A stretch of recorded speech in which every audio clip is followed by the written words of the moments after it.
Brazen Open Kitchen is our next stop here in Dubuque, Iowa in the Millwork District. It's a pretty great place with some really interesting food. Let's check it out.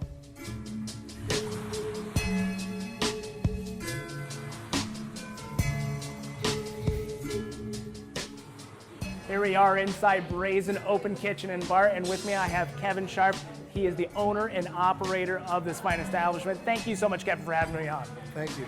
So tell me a little bit, what makes Brazen so unique? I would say just doing it the right way and doing it the hard way. So at Brazen, we oftentimes pride ourselves in doing it the hardest way possible. So if there's shortcuts, we avoid those at all costs. That's great. So how did you end up here in the Millwork District? I worked locally, always knew I wanted a restaurant. And one day we were just driving around and I saw this space and it instantly spoke to me. Just the exposed brick to the woodwork to the area. I knew that I had the idea that I felt like would just totally vibe down here. That's great, that's great. Tell me, what's been the hardest part getting this thing off the ground? There's got to be something. I would think that any business owner would say staffing. You know, it's you always have ideas, but it takes lots of people to make those ideas work. And so I'm fortunate that I have an amazing team currently, but sometimes it can be a challenge to find those people that see the vision the way you see it and want to help you get there. Tell me the story behind the open kitchen concept. I worked at an open kitchen in college at La Fugasse at a Sofitel in Minneapolis and fell in love with it ever since.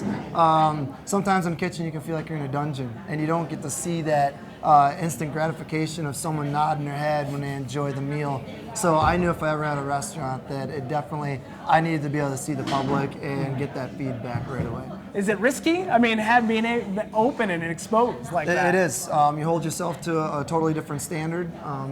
The way the chef acts, the way that we communicate, really we're theater back there. And we got to make sure that we're on point. And oftentimes if you have lots of people that have worked in the back of a kitchen and haven't done that, it can be challenging for them to adjust. How often are you changing your menu? I mean, is this something that you're going to try to do seasonally, or is it pretty locked in? I would say that we're a seasonal restaurant. We print our own menus. We do everything in-house 100%. So we have that flexibility of changing as often as we need to. So if a product isn't available, we grew our own garden this year. And that was mainly for us to learn the process of what goes behind the vegetables we use. So as a vegetable was coming in and it was in season, we'd maybe throw that on the menu, and as soon as it was done, we would take it off and reprint. So our base menu, we can have two menus. Our base menu is the menu that I consider the staples, everything that people come back for if they're locals and they come in a lot. And then we have a blackboard menu that gives us the opportunity to change often, sometimes 3 weeks, 4 weeks, and we bring in unique items. We've done oxtail, we've done beef cheeks, we've done a lot of unique items on that board. So that's what allows us to really keep things, fresh for the new people. Farm to table has been kind of a big thing in the restaurant industry these days. Is that something you identify with, or is it something you're just trying to shy away from? So obviously, like everything, there's always fads, and somehow farm to table became somewhat of a fad, even though if you really think about it, it's the only way it could happen is from farm to table. But I've learned, I set out for this restaurant to be farm to table. I was kind of naive. I didn't know what really went into it and how much work it was. So now when people ask me that question, I really preach that it's more about farm to community and then to table. So I'm a big advocate of trying to build relations with all the farmers, and I want to know them and I use them as much as I can. But it's kind of a broken system, and we need the communities to get behind the farmers first to then allow us to be able to use what they have to offer. So I definitely say we support our farmers, but not necessarily categorize us as a farm-to-table restaurant. What's the percentage? What's the breakdown? How much food are you getting from local entities versus a food supplier in a traditional sense? Yep, and that varies. As seasons come and go, obviously in the summertime, the amount that we're using locally is very large. And then in the wintertime, we're in the heart of the Midwest, so we have harsh seasons. That definitely gets reduced dramatically. Some of the hardest things to use are proteins, because I'm a restaurant, we go through volume. So for a farmer to then be able to keep up with New York strips or any of those things, oftentimes a local farmer is only going to be taking, maybe 10 head a month or 15 head. That's not near enough to supply, an individual cut that I might need. So that's been a challenge. I definitely have exciting things in the future that I want to do to utilize whole animals, so I can then use local farmers, get a whole animal, and let's break it down. Let's make sausages, and then we can create a small menu based on the animal that we brought in. So whole animal cooking is really important to us, and it means a lot, and we're hoping to get into that sooner. Well, Kevin, it sounds like you've got a lot of great, unique food, and I can't wait to try it.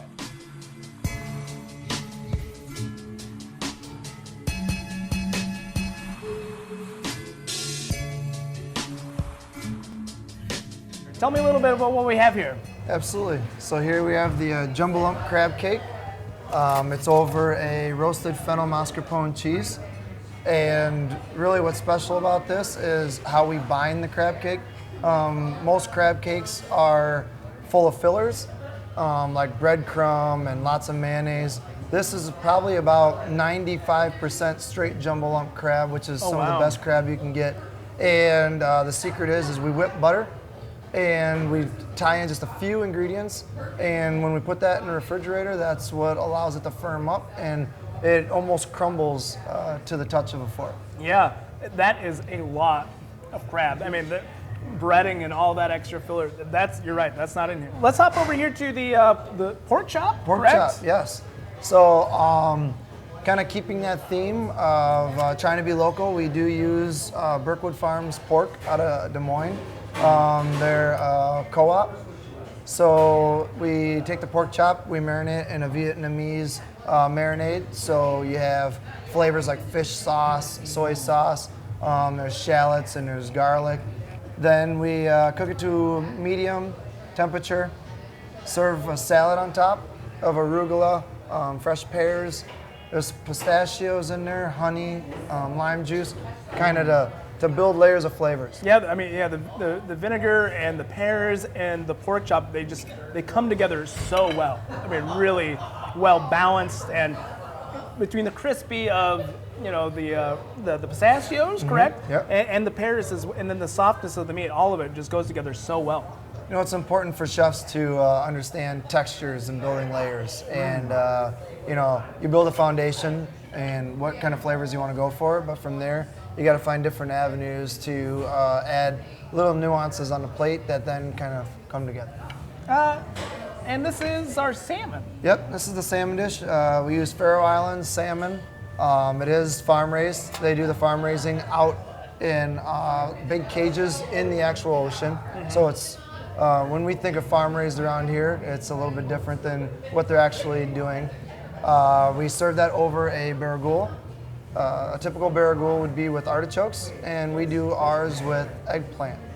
Oftentimes when we try to create dishes, we want just to have a little bit of a difference in there of something that might make it not what it's supposed to be. So traditionally with it being artichokes, we use eggplant. Eggplant's local. We grew a good chunk of eggplant this year in our garden, and so we tied that into this dish. And that's great that you're able to take a dish that is, and change it and put your own spin and bring some of that Midwestern flavor in with the eggplant versus an artichoke. That's fabulous, fabulous. All right, and then our last entree, what do we have here? This is the short rib. The short rib is probably one of our best sellers. It's adobo style. Adobo style is when you cook something with red wine vinegar, coconut milk, and we have some Thai chilies in there as well. It's kind of a sweet and sour flavor that you're going for. So short ribs are braised in that, and then we use the collard greens for the dish. Okay. Those are braised, and then we have a green onion risotto on the bottom. And then we top the dish with pickled carrots. So if you can tell, there's a trend.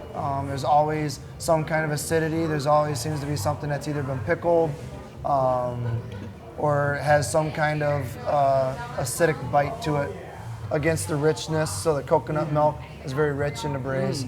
The risotto is very rich as well. And certainly with the pickled carrots, it works so well with that piece of meat.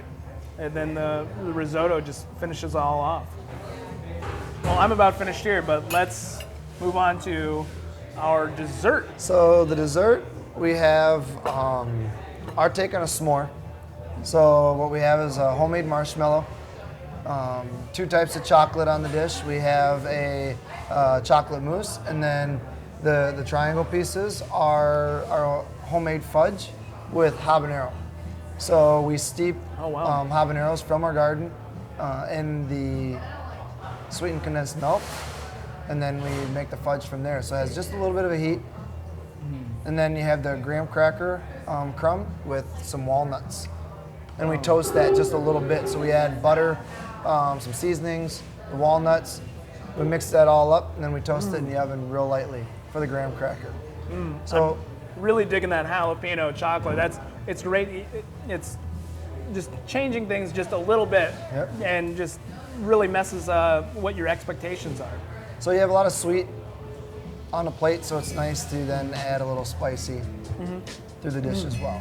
And then also with the mixture of the graham cracker, there's some salty in there as well. Yep, we do use our coarse sea salt just so you kind of get a surprise crunch of the salt. Yeah. Oh, that's great.